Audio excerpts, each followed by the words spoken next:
El miércoles empezó sin que nadie subiera la cortina de las taquillas del Frontón México, en la Avenida de la República número 17.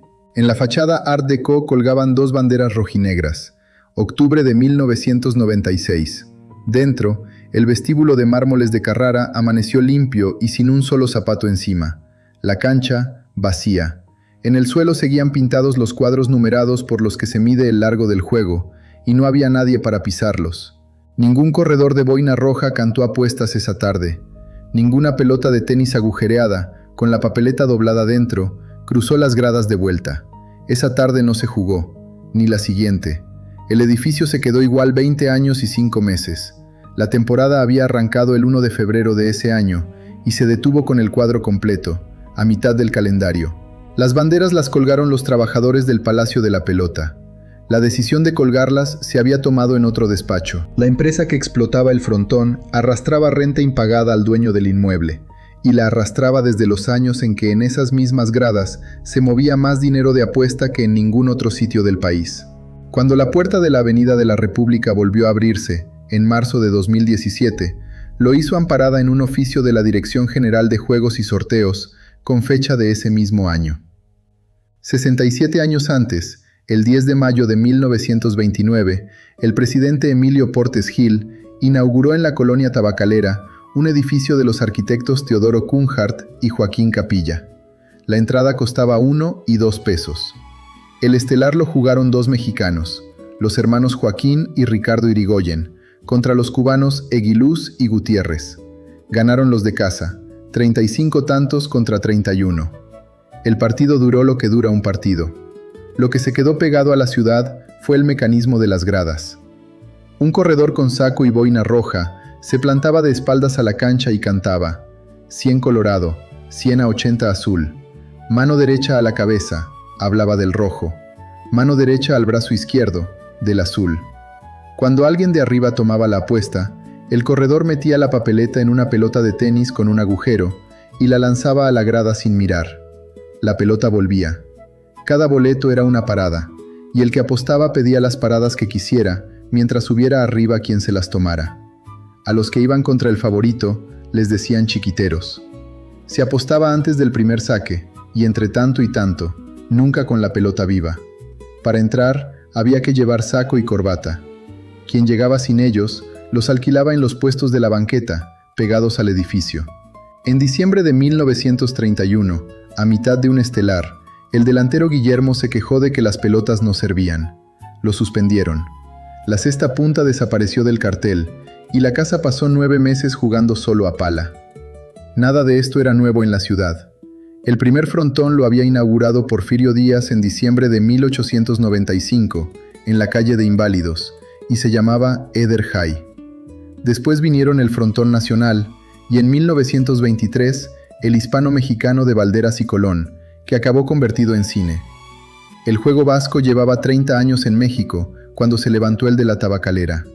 Enfrente, mientras tanto, había un esqueleto. El Palacio Legislativo que Porfirio Díaz le encargó al francés Émile Benard se quedó en 1912 en pura armazón de acero, y ahí siguió. El año en que abrió el Frontón México, esa armazón se estaba desmontando por las alas laterales para vender el fierro. La plaza todavía no se llamaba de la República. El monumento a la Revolución, que salió de ese mismo esqueleto por idea del arquitecto Carlos Obregón Santacilia, se terminó en 1938, 9 años después del frontón. El Palacio de la Pelota llegó primero al terreno y estuvo casi una década mirando un armazón oxidado. El 17 de diciembre de 1937, el Departamento del Distrito Federal lo clausuró. El gobierno había prohibido las apuestas en el país y el frontón vivía de ellas. La víspera, se había jugado la última función de cesta punta. El edificio aguantó esos años con otra cosa. La noche de Año Nuevo de 1943, lo que rodaba dentro era un partido de básquetbol. Las apuestas volvieron en 1944. Ese mismo año se puso al frente Moisés Cosío Gómez, un español llegado a México a principios de siglo, que ya tenía la Plaza de Toros México y los hoteles Condesa. Los partidos, que eran a 35 tantos, bajaron a 30. 3 años más tarde, el presidente Miguel Alemán expidió la Ley Federal de Juegos y Sorteos, y a partir de ahí, quien decidía quién apostaba y dónde fue la Secretaría de Gobernación. Antes de todo eso había pasado algo en ese salón que no tenía que ver con la pelota. El 14 de septiembre de 1939, a las 10 de la mañana, 21 delegaciones venidas de los estados y una del Distrito Federal se sentaron ahí dentro. 4 días de sesiones. De ahí salió el Partido Acción Nacional, con Manuel Gómez Morín al frente y con las comisiones de Estatutos, Doctrina y Acción Política, firmadas bajo el mismo techo donde por la tarde se cantaba el dinero. El 30 de agosto de 1943, el sitio se llenó para despedir a Pablo Neruda, que se volvía a Chile. En 1951, Roberto Gabaldón rodó casi entera La noche avanza dentro del frontón, con Pedro Armendáriz haciendo de pelotari campeón de la casa. Los pelotaris de verdad llegaban a trabajar en coches grandes. Uno de ellos, Solana, era piloto y se presentaba en su auto de carreras. En 1953 tiraron la pared del rebote y la cancha se acortó 5 metros. Según la cronología de la propia empresa, quedó en 62, la mayor del mundo para Jay Alay. 2 años después, se otorgó el primer permiso de apuestas a una sociedad llamada Espectáculos Deportivos Frontón México. Ernestina Robredo, viuda del pelotari Aquiles Elorduy, al que apodaban Cesta de Seda, fue a todos los partidos que jugó su marido. Del vestíbulo se acordaba de una cosa: respirabas perfume. Vio entrar a María Félix con un vestido verde de terciopelo y las manos cargadas de joyas. Agustín Lara tocaba al terminar las funciones, con la orquesta de Miguel Lerdo de Tejada. Por esas butacas pasaron el compositor Julián Carrillo, el boxeador Kid Azteca y alguna vez Ernest Hemingway. Para finales de los 50, la cesta punta profesional se jugaba en muy pocos sitios del mundo: La Habana, Miami, Dania, Tampa, Tijuana, Acapulco y esa cancha de la Tabacalera. En octubre de 1968, la pelota vasca entró en los Juegos Olímpicos como deporte de exhibición, y esta cancha fue una de las sedes.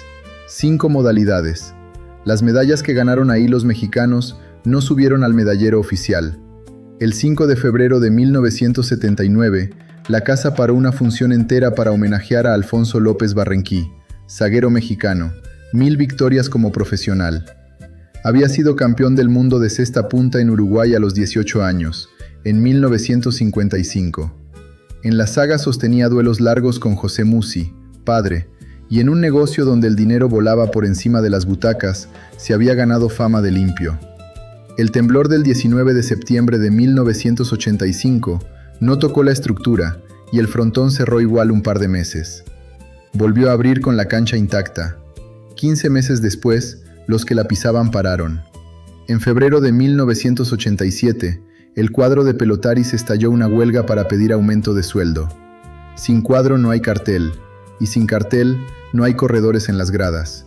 El paro duró 3 años. En 1989 entraron los albañiles. Quitaron las ventanas del tramo largo de la cancha. Ese mismo año se modificó el reglamento de apuestas del país y se entregó la primera licencia bajo las reglas nuevas. En 1990, el regente del Distrito Federal, Manuel Camacho Solís, empujó un acuerdo entre la empresa y los 37 pelotaris que seguían parados. Se cerró con una liquidación de 400 millones de pesos de los viejos. Era el sexenio de Carlos Salinas de Gortari, y la ciudad tenía prisa por reabrir lo que llevaba tiempo cerrado. Garibaldi, el restaurante Prendes, la Plaza México, el Teatro Blanquita. Ese mismo año apareció el hombre que iba a manejar el frontón hasta el final. Miguel del Río, tijuanense, 39 años. El edificio siguió siendo de la familia Cosío. Del Río lo rentó y se quedó con todo lo que tuviera que ver con el Jay Alay. Remodeló, abrió una escuela de pelotaris y salió a contratar fuera del país. Y funcionó. El 2 de mayo de 1991 se jugó la primera edición del torneo internacional Fernando Díez Barroso, con los mejores cestapuntistas del momento. Hubo 5 ediciones seguidas, una cada junio hasta 1995. En 1992, la pelota vasca volvió a asomarse a unos Juegos Olímpicos, los de Barcelona, otra vez como exhibición. 3 partidos al día en la Tabacalera. Solo se descansaba los lunes. Según la cronología de la casa, en las gradas se llegaron a mover 400 millones de pesos de apuesta cada jornada. En diciembre de 1994, el peso se derrumbó. Ernesto Zedillo llevaba 3 semanas en la presidencia cuando la moneda se soltó y el dólar se disparó en cuestión de días. Fue la crisis que en México se acabó llamando el error de diciembre y se llevó por delante hipotecas, tarjetas, coches y negocios enteros. También se llevó este. Del Río tenía pactados sueldos altos en dólares con los pelotaris que había traído, y esa es la explicación que dieron a la jornada, en 2009, varios de los que estuvieron dentro. La devaluación se le comió la nómina de un trimestre para otro. Otros de los consultados por el periódico lo contaban sin rodeos y usaban la palabra bandolero. Lo que está en los papeles del conflicto es la cuenta. Cuando el frontón cerró, la operadora debía 5 años de renta y de servicios al dueño del inmueble, más 10 meses de sueldos a su propia gente. 5 años. La cuenta de la renta arrancaba en 1991, el año del primer torneo internacional, de los 3 partidos diarios, de los 400 millones sobre la mesa. Mientras el corredor de boina roja lanzaba pelotas a la grada y el marcador se movía, el recibo del inmueble llevaba ya varios ejercicios sin firmarse. La casa más llena del país estaba operando gratis sobre un suelo que era de otro. Carlos Alcalde Rodríguez, que se crió entre esas butacas por ser hijo de un apostador de los que no fallaban una función, describía lo que pasaba arriba mientras tanto. Había quien llegaba con maletas de dinero, había quien se traía a un secretario porque ya no llevaba la cuenta de lo que iba perdiendo. Él lo resumía como una mezcla de glamour y de sordidez, que es lo que suele rodear a cualquier mesa donde se juega fuerte. Abajo, en la cancha, seguía habiendo cuadro extranjero cobrando en una moneda que de un mes para otro valía el doble en pesos. La última temporada empezó el 1 de febrero de 1996, con el cuadro completo. Se jugó el invierno, se jugó la primavera, se jugó el verano entero, 3 funciones diarias, con las taquillas abiertas y los corredores cantando en las gradas como si no pasara nada. Y en las oficinas se estaba negociando otra cosa. El contrato colectivo del frontón lo tenía el Sindicato Progresista de Trabajadores de la Industria Turística y Gastronómica, y tocaba revisarlo. De esa revisión salió el emplazamiento a huelga contra la operadora de espectáculos Real de México. El 20 de septiembre se anunció el cierre. Nadie en la tabacalera lo tomó como algo definitivo. Alcalde Rodríguez, que llevaba media vida entrando por esa puerta, contaba que aquello sonó a episodio más de los mismos, porque el edificio se había apagado y encendido 6 veces entre clausuras, huelgas y obras. Ya había estado cerrado por el temblor del 85. Ya lo había tenido parado 3 años seguidos el propio cuadro de pelotaris. Ya lo había clausurado el gobierno en 1937 por prohibir la apuesta, y había vuelto 7 años después con las mismas gradas y los mismos gritos. El sitio tenía fama de resucitar. 12 días después se paró para 20 años. En la nómina había 489 personas ese día. Detrás de ellas, alrededor de 300 familias vivían de ese edificio. Y no todos eran pelotaris. Estaban los cesteros, que tejían a mano las cestas de mimbre, y los peloteros, que forraban con piel de cabra unas pelotas capaces de viajar a más de 200 kilómetros por hora y que se rompían en una tarde. Estaban los jueces de cancha, estaba la cocina, la imprenta que sacaba los programas de cada función, la taquilla, la limpieza, la seguridad, los meseros de chaquetilla que subían y bajaban las escaleras entre grito y grito, y los muchachos que acomodaban los coches en la calle, y los corredores de boina roja, que no jugaban ni servían mesas, y sin los cuales arriba no había manera de apostar un peso. Un frontón profesional de aquellos daba de comer a mucha más gente de la que cabía en la cancha, y casi toda ella tenía un oficio que solo servía dentro de ese edificio. Un cestero no teje cestas de mimbre en ningún otro sitio de la Ciudad de México, y un juez de cancha no sirve para otra cosa. El oficio y el edificio eran la misma cosa, y se cayeron juntos. El barrio también vivía de eso. La colonia se llama Tabacalera por la fábrica de tabaco que estuvo en el Palacio del Conde de Buenavista, el edificio que hoy ocupa el Museo Nacional de San Carlos, a unas cuadras de la Puerta del Frontón. En los años 40, ahí estuvo un tiempo la Lotería Nacional. Billetes, cifras, suerte administrada. Ese pedazo de ciudad llevaba medio siglo funcionando con el mismo combustible, y 3 tardes por semana, lo que lo encendía era una pelota pegando contra una pared de la Avenida de la República. Y de pronto no. Ni pelota, ni cartel, ni corredores, ni programas que imprimir para la función de la noche. En un edificio que llevaba 67 años haciendo exactamente lo mismo 6 días por semana. Todos ellos amanecieron el 2 de octubre en la banqueta. Las banderas se quedaron en la fachada 20 años. Una huelga estallada en México congela el centro de trabajo. Nadie entra, nadie produce, nadie cobra, y el conflicto pasa a un tribunal laboral que tiene que decidir a quién se le imputa el paro. Si se lo imputan al patrón, el patrón paga los salarios de todo el tiempo que duró. Si se declara inexistente, los trabajadores vuelven o pierden el empleo. Mientras eso no se resuelve, el inmueble queda tocado y el negocio no se puede vender limpio. La empresa que operaba el negocio se llamaba Operadora de Espectáculos Real de México. Junto con la inmobiliaria Cosgo, como tercera interesada, pidió a la autoridad laboral que declarara inexistente la huelga. Se lo negaron. El 27 de septiembre de 1997, la Junta Federal de Conciliación y Arbitraje la declaró legalmente existente. A partir de esa fecha, lo único que faltaba era el laudo que dijera de quién había sido la culpa. Ese papel tardó 19 años y medio en firmarse. El expediente se quedó ahí, vivo, sin sentencia, mientras los sexenios pasaban por los pinos y las banderas se deshilachaban al sol de la plaza. Los trabajadores fueron los que colgaron las banderas rojinegras en la puerta aquella mañana de octubre. El paro lo había acordado el propio concesionario. Miguel del Río pactó estallarlo con Ramón Gámez, entonces líder del sindicato de la casa, para no ir a la quiebra con la deuda encima. Con la huelga declarada, el edificio quedaba bloqueado, el cobro dejaba de tener fecha y el negocio se apagaba sin que nadie tuviera que liquidar nada. El trapo rojinegro que colgaba de la fachada Art Deco funcionaba como blindaje. Del Río desapareció del negocio. La familia Cosío conservó el edificio. El hijo que lo llevaba murió en 1997 y quedó al frente su hermano Antonio. Los 489 se quedaron con un expediente. 9 años después del cierre, un grupo de 79 ex empleados se separó del sindicato de Gámez y se pasó a la CROC. Siguieron reclamando lo mismo: el contrato colectivo, las utilidades, las horas extras, las cuotas sindicales. En abril de 2010 salieron a manifestarse a la Plaza de la República, delante de su propio centro de trabajo cerrado, con cartulinas que decían que ahí seguían. Mientras tanto, el Palacio de la Pelota se llenaba de plantas. Los muros que habían estado recubiertos de mármol se descascaraban por dentro. En noviembre de 2009, una reportera de La Jornada entró a recorrerlo y lo que fotografió fueron grietas. Los que lo cuidaban eran los propios huelguistas. Emilio Rincón, que había sido empleado de seguridad, lavaba y acomodaba coches en la misma plaza.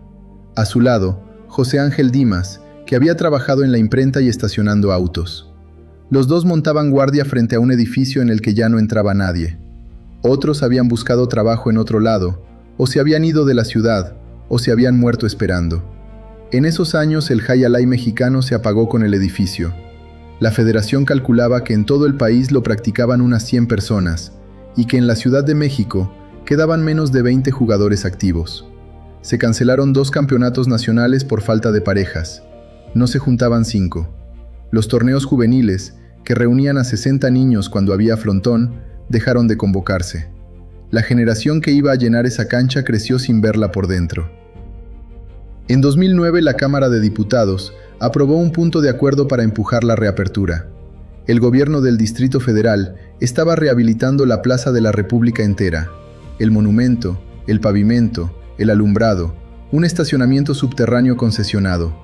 El secretario de Desarrollo Urbano, Felipe Leal, dijo que ya habían hablado con los señores Cosío y que el único problema era recuperar la licencia de juegos y sorteos que se había perdido.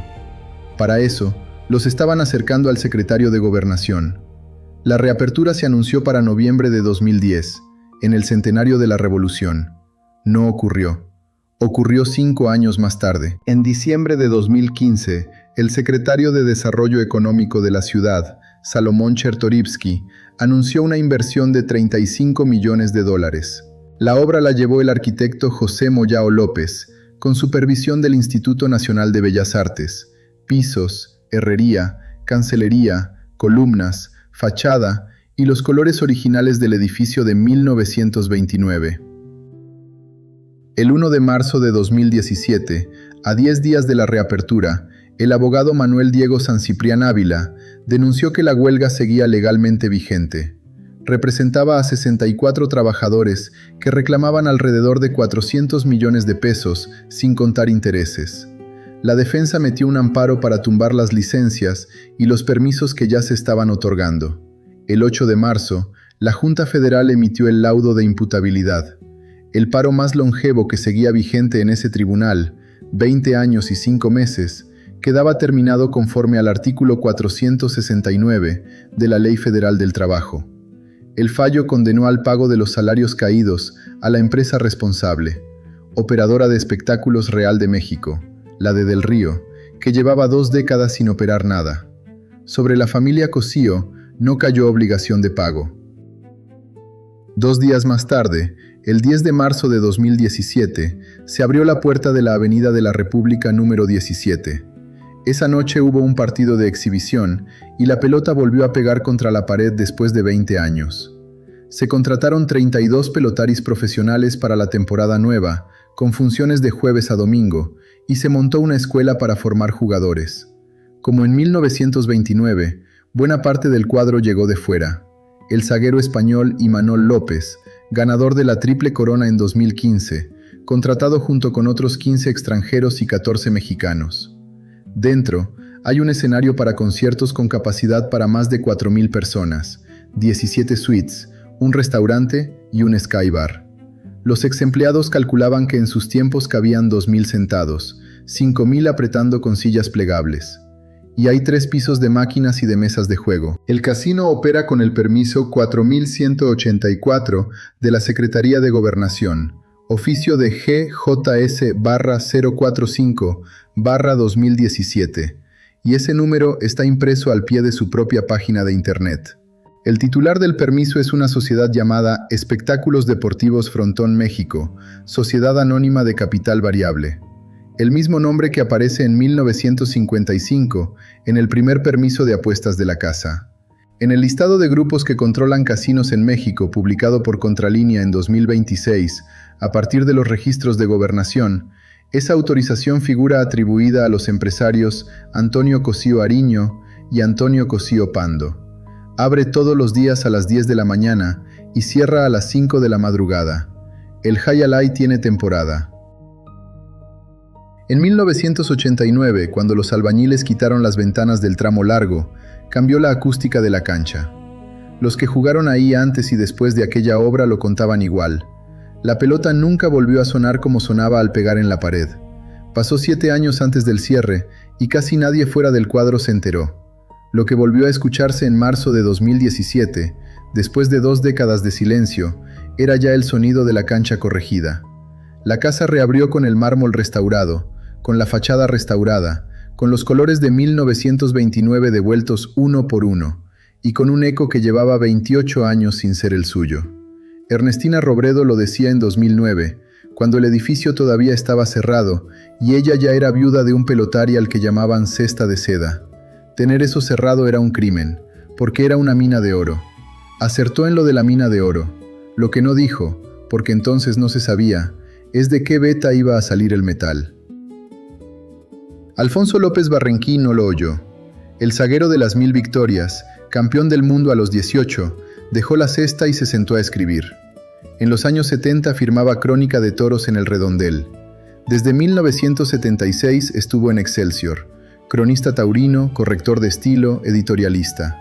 En la redacción, porque trabajaba de noche, le decían El Matador y El Conde Drácula. Publicó 2 libros, y en uno de ellos, Vivir del Deporte, contó su vida de pelotari, la de un oficio que todavía daba para vivir. Murió en la Ciudad de México en mayo de 2013, a 3 años y 10 meses de que volviera a abrirse la puerta por la que entraba a trabajar. El permiso 4184 lleva fecha de 2017 y el nombre de una sociedad de 1955.